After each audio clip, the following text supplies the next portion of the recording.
Hello friend, welcome back to Toyota Maintenance YouTube channel.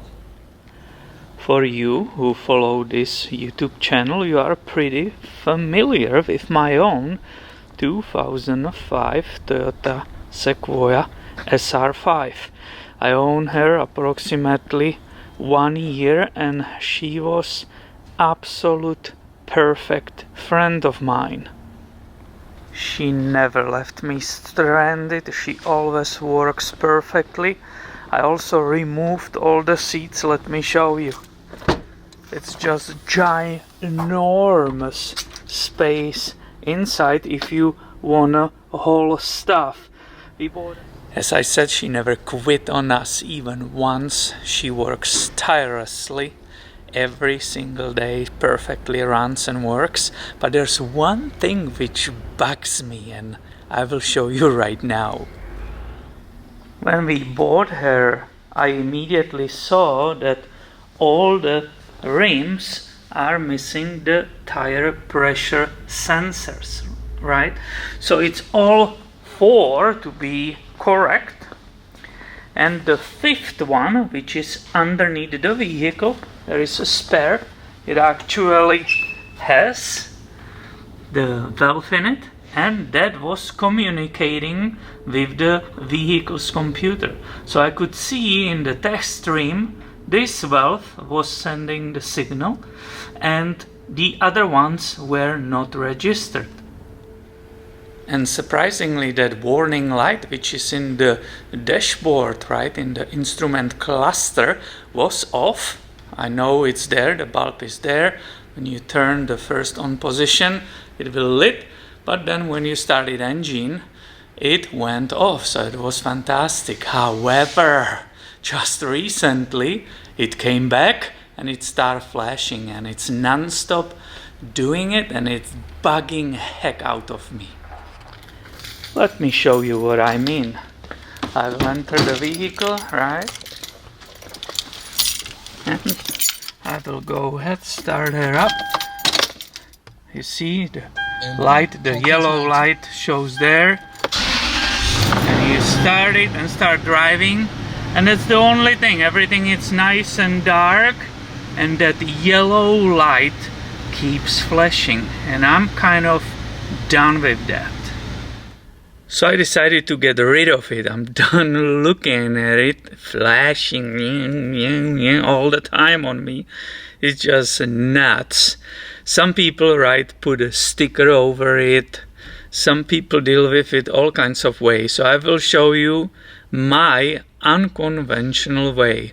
I'm not going by 4 more sensors and put them in the rims. I will do something way easier. And it's always challenging to film in this little space. There's contrast with the line from outside and so on, so that's not easy, but I'm inviting you to stay with me and I will go ahead and start my procedure dealing with that flashing light. And while I'm working, you can start guessing, or maybe you already know what's my idea, what I'm up to, but you can start guessing what is my goal, what I want to do. So I started with removing these 2 Phillips screws, and that should let me move this cover, this black cover, which is right here backwards. I'm hoping for that. Let's see, this side, the left side, it's free. Let's see what about this right side above the ignition switch, which is right here. Will this let me go, or is it stuck there? It should. And I definitely prefer to work clean and not damage one thing. So I rather release this lower part, which I'm pretty sure you can see it, right? Because I put the light here for you. There are 10mm screws. This is a 1. I should use my power tools, right? Let's see how this Milwaukee will speed up this process. So here is 10mm out, I see another one right here. Out. I see another one down here. We don't want to break this. That will really be not funny to breaking anything. Right here. And let's see. Oh yeah, this moved. Perfect. This panel was somehow holding this. And I should be able to move it backwards. Let me investigate that. I just lowered this. It's hanging on one of the wires, so this is not a problem at all because it's very light and it exposed that area right here. And if I'm correct, this should go. Once again, I'm being very careful. I don't want to break or scratch anything. What should help if I move this down, it will create a space. Step on the brake. The shifter lever, it's out of the way, and voila. Also, it'll be smart if I put in the steering in the lowest position. You see that? Just to be able to remove the key from ignition, I moved that shifter lever in the park again, so that lets me move it out, and we don't have to be listening that chime going om. So now the instrument cluster, which is here, is held by the 4 Phillips screws. I will bring my magnet because I don't want to drop them inside of the dashboard. So I caught one with the magnet, right? You can see it, it immediately attaches to it. So here is the second one. In the case you don't see that detail, it's right here, carefully again. By the way, I will have to replace this thing, right? That's completely chewed off by the dogs. The previous owners had the dogs, I believe 2 black labs. This is the number 3, and they destroyed interior of this car pretty good on different places. And this is completely eaten, broken. It still works, but not every single function works on it, so I should replace that. And look, this is the last one. I was able to touch it with my fingers. Now I should go back and lower this, right? Once again, step on the pedal. Let's see if I'm able very carefully remove this entire cluster out. And maybe, just maybe, it's my lucky day today. Ladies and gentlemen, I see one connector right here, second connector, and that's it. Let me present to you beautiful instrument cluster. Also, let me show you what is behind inside of the dashboard if you remove that instrument cluster. And I'm assuming that at this moment you are pretty sure where I'm heading with this hack. And I'm sure some of you wondered which computer is this one, nicely hiding there. What it says, ECU Immobilizer. Perfect. Now we know where exactly it is in 2005 Sequoia. Here is more light so I can give you better detail of that instrument cluster and how dirty it is. There's some chewing gum here or something. Look, all that dust and dirt, it's pretty crazy. Also these 2 connectors, right? One of them is larger.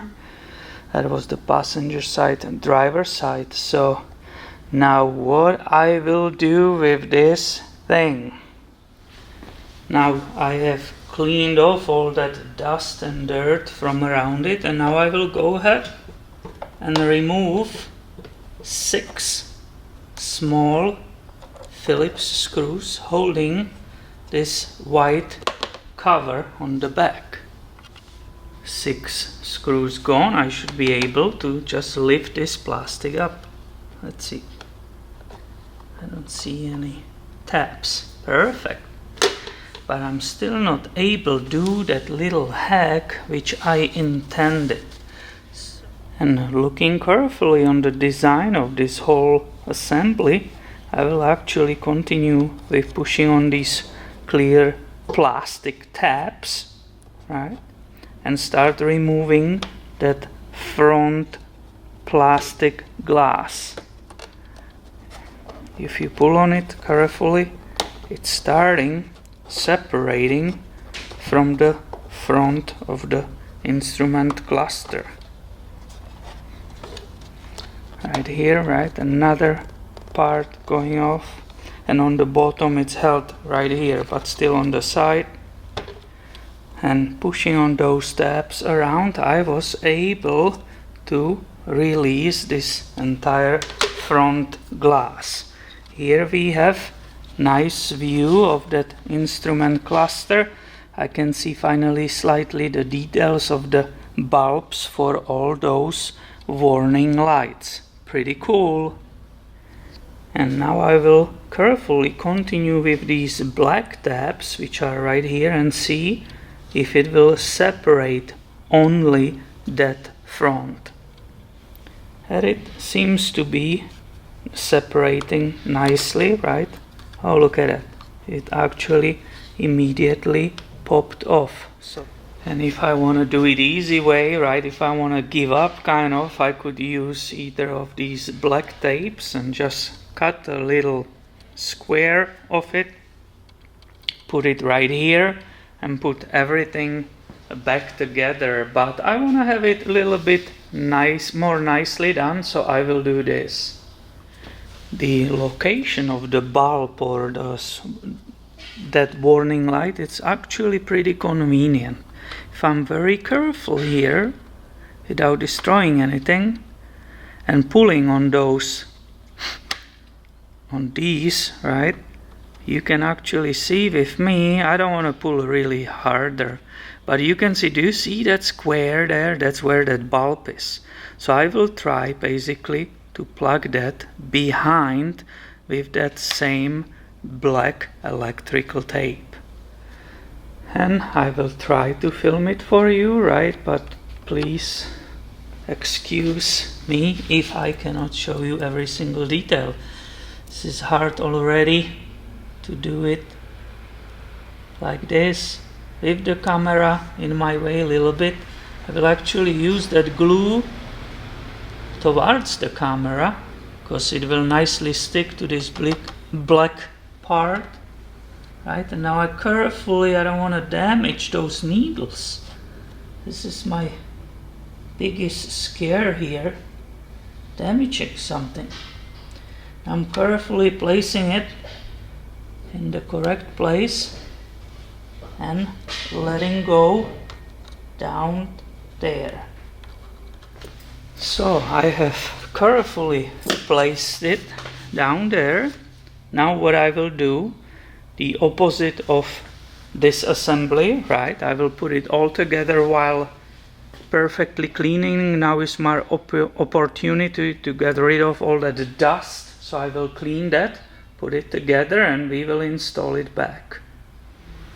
And seeing how this area is dirty and dusty, I will first clean this and vacuum it before I will put the cluster back.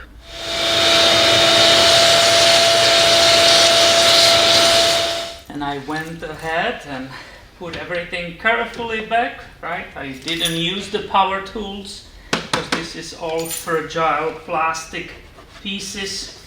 You want everything click nicely together. So everything is back. I didn't check it yet. And I'm inviting you to see the result right now. And I want to be this spontaneous, so that's why I didn't put it on. And I really, trust me, I don't know how this ended up. So you remember that light was in the right corner, right here underneath that C, right? That was the warning light next to what? Airbag was there or something? I don't know. Let's see, I will put it on first on the on position and see if it shows up. Okay, so I don't see anything. So far so good.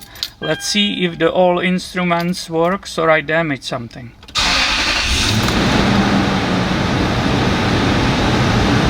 I see oil coming up, electricity, right? The charging is up, the gas is up, and the engine is cold. So hopefully I didn't damage, right, the one engine coolant temperature, but I don't think so. It's definitely, it was cold, so that should be good. And look, there's nothing flashing except the open door and the seat belt.